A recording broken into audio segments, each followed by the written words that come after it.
எது நடந்ததோ அது நன்றாகவே நடந்தது. எது நடக்கிறதோ அது நன்றாகவே நடக்கிறது.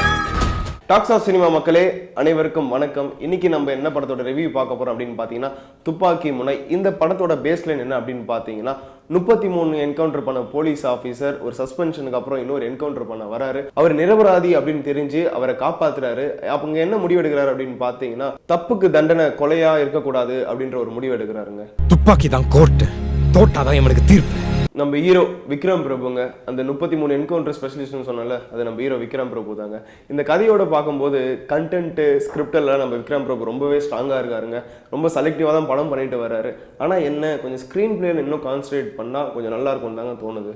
நம்ம விக்ரம் பிரபு அவர்கள் ஒரு யங்கான போலீஸ் கேரக்டர் பண்ணலங்க, ஒரு ஏஜ்டான போலீஸாக தான் வராரு. அந்த ஒயிட் ஹேர்லாம் ஒரு சால்ட் அண்ட் பெப்பரோட பார்க்கறதுக்கு இந்த அட்டம்ப்ட்டுக்கு நம்ம அவரை உண்மையாகவே பாராட்டி தாங்க ஆகணும்.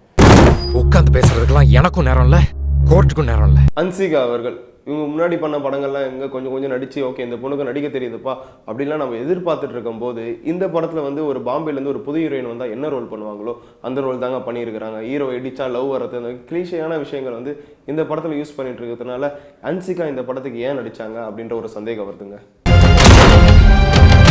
எம்எஸ் பாஸ்கர் ஒரு முக்கியமான ரோலை பிளே பண்ணுறாருங்க. இவர் படத்தில் வந்தாலே இல்லை எமோஷனல் வந்து நம்ம சொல்லவே முடியாது. ஆனால் படத்தில் என்ன பண்ணியிருக்காங்க அப்படின்னா ஃபர்ஸ்ட் ஃப்ரேமே வந்து அவர் வந்து அழுகுற மாதிரி காமிச்சிருக்காங்க. இன்னும் கொஞ்சம் எமோஷனல் கன்வே பண்ணிட்டு அந்த மாதிரி காமிச்சிருந்தாலும் நம்மளுக்கு கொஞ்சம் சாட்டிஸ்ஃபைடாக இருந்திருக்கும் தான் நம்ம எதிர்பார்க்கப்படுது. எங்கேயாவது ஒரு பொண்ணு கற்பழிக்கப்பட்டா அந்த சுத்து வட்டாரத்தில் இருக்கிற ஒவ்வொரு ஆண்மகனும் வைக்கப்பட்டு தலகுனியணும். இந்த மாதிரி எம்எஸ் பாஸ்கர் அவர்களை ரிப்பீட்டடாக யூஸ் பண்ணுறதை கொஞ்சம் தவிர்க்கணும் தாங்க சொல்ல முடியுது. பொதுவாக ஒரு படத்தில் ஹீரோனாலே கொஞ்சம் பில்டப் அதிகமாக தாங்க இருக்கும். ஆனால் இந்த படத்தில் வந்து அவர் என்கவுண்டர் ஸ்பெஷலிஸ்ட்னு சொல்லியிருந்தா பரவாயில்ல, அவரோட வெயிட்டேஜ் காட்டுறதுக்கே ஒரு 10 நிமிஷம் ஸ்கிரிப்டை மூவ் பண்ணியிருக்காங்க. அது கொஞ்சம் தவிர்த்திருக்கலாம் அப்படின்னு தோணுதுங்க. ஒரு 5 வருஷம் சஸ்பென்ஷனுக்கு அப்புறம் ஒரு என்கவுண்டர் கொடுக்குறாங்க விக்ரம் பிரபுக்கு. ஸோ என்கவுண்டர் பண்ணுறதுக்காக சென்னை வராருங்க. ஆனால் என்கவுண்டர் பண்ணுற ஸ்பாட்டுக்கே கொஞ்சம் லேட்டாக தாங்க வராரு. விக்ரம் பிரபு வர கேப்பில் வந்து அங்கே இருக்கிற போலீஸ் ஆஃபீஸர்ஸ்லாம் பொதுவாக ஒரு இடத்துல வந்து என்கவுண்டர் நடக்க போகுதுன்னா மக்களை வந்து அப்புறப்படுத்தணும், நீங்கள் போங்க இந்த மாதிரி நடக்க போகுதுன்னு சொல்கிறத தவிர்த்துட்டு அங்கே இருக்கிற லவர்ஸ் கிட்ட போய் ஸ்கூல் பிள்ளை மாதிரி ஏன் இங்கே இருக்கிற என்ன பண்ணிட்டு இருக்க அப்படின்னு கேட்கறது அவங்க சீரியஸான போலீஸா இல்லை டம்மி போலீஸா அப்படின்ற ஒரு கேள்வி நம்மளுக்கு வர வைக்குதுங்க. சரி அதுக்கப்புறமாச்சு அந்த லவர்ஸை வந்து விடுவாங்க அப்படின்னு பார்த்தா என்கவுண்டர் பண்ணுற ஸ்பாட்டில் வந்து அந்த ஜீப்பில் அவங்களையும் கூப்பிட்டு டிராவல் பண்ணுற விஷயம்லாம் வந்து படத்தில் எங்குமே ஒட்டலங்க. இவனை என்கவுண்டர் பண்ண போறீங்களா சார்? அந்த அக்யூஸ்ட் யார் அப்படின்னு பார்த்தீங்கன்னா நம்ம மிர்ச்சி ஷா தாங்க அந்த ரோலை பண்ணியிருக்காரு. ஒரு பீகார்லேருந்து சென்னைக்கு வந்து ஒரு பானிபூரி விற்கிற பையன் இந்த கேஸில் எப்படி வந்தான் அப்படின்றதாங்க இந்த படத்தை ட்ராவல் ஆகுது. ஆனால் இந்த ரோலுக்கு அவர் எப்படி சூட் ஆவார் அப்படின்னு எங்களுக்கே வந்து கொஞ்சம் எதுக்குறா இந்த மனுஷனை செலக்ட் பண்ணாங்க அப்படின்னு தோணுச்சு. ஆனால் அவங்க எந்த விதத்தில் இந்த ரோலை செலக்ட் பண்ணியிருப்பாங்க அப்படின்னு தெரியலங்க. Good luck.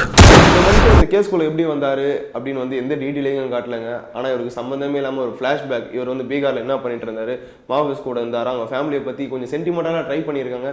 அது எங்குமே கதையோடையும் ஓட்டல, ஆடியன்ஸ் கிட்டையும் கனெக்ட் ஆகலைங்க. மிர்ச்சி ஷாவை நேராக கோர்ட்லேருந்து என்கவுண்டர் ஸ்பாட்டுக்கு கூட்டின்னு போகிறாங்க. உள்ள கோர்ட்டில் என்ன நடந்தது அப்படின்ற விஷயத்தையும் நம்மளுக்கு காட்டலைங்க. ஏன் இந்த டவுட் வருது அப்படின்னு பார்த்தீங்கன்னா செகண்ட் ஹாஃப்ல வந்து அந்த வக்கீல் வந்து உண்மையான அக்யூஸ் கிட்ட என்ன சொல்றாரு அப்படின்னு பார்த்தீங்கன்னா டெல்லி நிர்பயா கேஸ் தெரியும்ல, ரேப்ல மாட்டினா தூக்கு தான் அப்படின்னு சொல்றாரு. ஆனால் மிர்ச்சி ஷாக்கு உள்ள கோர்ட்ல என்ன தண்டனை கொடுத்துறாங்க தெரியல. ஏன்னா செகண்ட் ஹாஃப்ல வந்து தூக்கு தான் அப்படின்னு சொல்லும்போது இவருக்கு மட்டும் ஏங்க என்கவுண்டர் கொடுக்கணும் அப்படின்ற ஒரு சந்தேகம் வருதுங்க. விக்ரம் பிரபு பிர்லா போஸ் அப்படின்ற ஒரு போலீஸ் கேரக்டர், ஒரு இன்டெலிஜென்டான போலீஸ் ஆஃபீஸர் அப்படின்னு சொல்லிட்டு டீடைலிங்கில் பின்னாடி பேக்ரவுண்ட் ஸ்கோர்லலாம் வந்து இன்டெலிஜென்ட் அப்படின்னு காட்டுறாங்களே தவிர சீக்வன்ஸ் படத்தில் வந்து எங்கப்பா இவர் இன்டெலிஜென்ட்டாக செயல்படுறாரு அப்படின்ற ஒரு டவுட் வர வைக்குது. ஆனால் அதுக்கு ஆன்சர் படியாக கிளைமேக்ஸில் வந்து வில்லன் அவர் இடத்துக்கு வர வைக்கிறார் பார்த்தீங்களா, அங்கே மட்டும் தாங்க ப்ரூவ் ஆயிருக்கு ஓகேப்பா இவர் இன்டெலிஜென்ட்டாக செயல்படுறாரு அப்படின்னு சொல்லிட்டு. மற்றபடி எந்த இடத்துலையும் அவர் இன்டெலிஜென்ட்டாக செயல்பட்டாரா அப்படின்ற டவுட் தாங்க வருது. பொதுவாக ஒரு கேஸில் சாட்சி இருந்தால் என்ன பண்ணுவாங்க போலீஸ் ஆஃபீஸர்லாம் தனியாக கூட்டு போய் விசாரிப்பாங்க. ஆனால் இங்கே ட்விஸ்ட் பண்ணணும் அப்படின்னு சொல்லிட்டு என்ன பண்ணியிருக்காங்க அப்படின்னு பார்த்தீங்கன்னா 2 பேரும் ஃபோன் எக்ஸ்சேஞ்ச் பண்ணி நீ போய் பாத்ரூமில் பேச அப்படின்னு சொல்லிட்டு விக்ரம் பிரபு சொல்கிறாரு. அவரும் பாத்ரூமில் போய் பேசிட்டு இருக்காருங்க. அங்கே வந்து ஒருத்தன் ஒட்டை கேட்டுட்டு போய் வில்லன் கிட்ட சொல்லிடுறான். ஆனால் படத்தோட ட்விஸ்ட்டே இங்கே தாங்க ஆரம்பிக்குது. ஆனால் இதில் என்ன இன்டெலிஜென்ட் இருக்குது அப்படின்னு சொல்லிட்டு தெரியலங்க. ஆனால் ஒன்று வில்லன் கிட்ட மாட்டினது தாங்க மிச்சம். இன்னும் முக்கியமாக சொல்ல போனோம்னா ஹன்சிகா அவர்கள் வந்து பிரைம் மினிஸ்டர் ஆஃபீஸில் வந்து வேலை பார்க்குறாங்க. ஒரே ஃபோனில் வந்து பிரைம் மினிஸ்டர் சைன் வாங்கி அந்த கேஸை வந்து டெல்லிக்கு டிரான்ஸ்ஃபர் பண்ணுறாங்க. ஆனால் என்ன ஒன்று இவ்வளோ இன்ஃப்ளூயன்ஸ் இருக்கிற நம்ம விக்ரம் பிரபு அந்த நிரபராதியை தூக்கி ராமேஸ்வரத்துடன் தாண்ட முடியலையே அப்படின்ற ஒரு வருத்தம் இருக்குங்க. ஏன் இதை சொன்னேன் அப்படின்னு பார்த்தீங்கன்னா, சென்ட்ரல் கவர்மெண்டோட இன்ஃப்ளூயன்ஸ் இருந்தால் ஹெலிகாப்டர் கூட வர வைப்பாங்க. ஒருவேளை இந்த ஸ்கிரிப்ட் வந்து இதுக்கு முன்னாடியே பண்ணியிருப்பாங்க போல, அதனால இந்த விஷயம் தெரியாமல் வந்திருக்கோங்க. சென்ட்ரல் கவர்மெண்ட்லேருந்து அப்ரூவ் பண்ணி ஃபேக்ஸ்லாம் வந்து எல்லா போலீஸ் ஸ்டேஷனுக்கு அனுப்புறாங்க. ஆனால் விக்ரம் பிரபு என்ன பண்ணுறாரு அப்படின்னு பார்த்தீங்கன்னா, ஒரு ஜெராக்ஸ் கடைக்கு போய் அது நின்று வாட்ச் பண்ணிட்டு இருக்காரு. அது மட்டும் இல்லாமல் அந்த ஃபேக்ட்ஸ்லாம் வந்து வில்லங்கிட்ட போகும்போது அவர் மிஸ் பண்ணுற சீன்லாம் அப்படி பார்க்கும்போது லைட்டாக கொஞ்சம் காண்டாகுதுங்க. சென்ட்ரல் கவர்மெண்ட்லேருந்து ஒரு ஃபேக்டை வந்து தமிழ்நாடு போலீஸ்க்கு எல்லாருக்குமே அனுப்புகிறாங்க. என்னடா எல்லா ஸ்டேஷனுக்கும் போயிடுச்சு அப்படின்னு பார்த்துட்டு இருக்கும்போது எதுக்கு தேவையில்லாமல் ஒரு மனுஷன் போய் ஜெராக்ஸ் கடையில் வெயிட் பண்ணுறாரு அப்படின்ற ஒரு சந்தேகத்தை வர வைக்குதுங்க. அது மட்டும் இல்லாமல் அந்த ஃபேக்ட்ஸ் வில்லங்கிட்ட போயிடுச்சு அப்படின்னு சொல்லிட்டு ஃபீல் பண்ணுறாரு பாருங்க, அங்கே தாங்க ரொம்ப காண்டே ஆகுது. என்னடா 2 ஹவர் படம் இப்படியே போயிட்டு இருக்கு, எப்போ தான் நம்ம படத்து கூட கனெக்ட் ஆகும் அப்படின்னு நினச்சிட்டு இருக்கும் போது தாங்க படத்தில் நம்ம ஆடியன்ஸே கனெக்ட் பண்ணுறாங்க. அதுக்கப்புறம் தான் கொஞ்சம் ட்விஸ்டான சீன்ஸ்லாம் படத்தை ரசிக்கப்படியே வைக்குதுங்க. ராமேஸ்வரம் தீவுல நடந்த ஒரு ரேப் கேஸ்ல ஆசாதுங்கிற ஒரு மாவோயிஸ்டை அரெஸ்ட் பண்ணிருக்காங்க.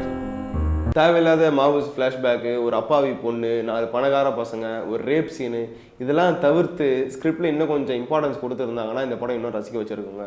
மற்றபடி நல்ல கிளைமேக்ஸுங்க. ஏன்னா படத்தோட கண்டென்ட்டே கிளைமேக்ஸில் தாங்க இருக்குது. தப்புக்கு தண்டனை கொலை இல்லை அப்படின்னு வந்து வில்ல என்ன தான் பண்ணாலும் அதை அப்ரோச் பண்ணுற விதம் இருக்குது தெரியுமா, அது படத்துக்கு ரொம்ப ப்ளஸ் ஆட் பண்ணியிருக்குங்க. இந்த அப்ரோச்காகவே நம்ம டேரக்டரை பாராட்டி தாங்க ஆகணும். இது தாண்டி இந்த படத்தை எதுக்கு பார்க்கணும் அப்படின்னு பார்த்தீங்கன்னா, நம்ம விக்ரம் பிரபு கதையை வந்து ரொம்ப செலக்டிவாக யூனிக்காக தாங்க செலக்ட் பண்ணிட்டு வராரு.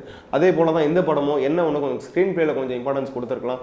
ஸோ இந்த படத்தை கண்டிப்பாக தேட்டரில் போய் பாருங்கள். இதுக்கு நம்ம டாக்ஸ் ஆஃப் சினிமா கொடுக்குற ரேட்டிங் என்னன்னு பார்த்தீங்கன்னா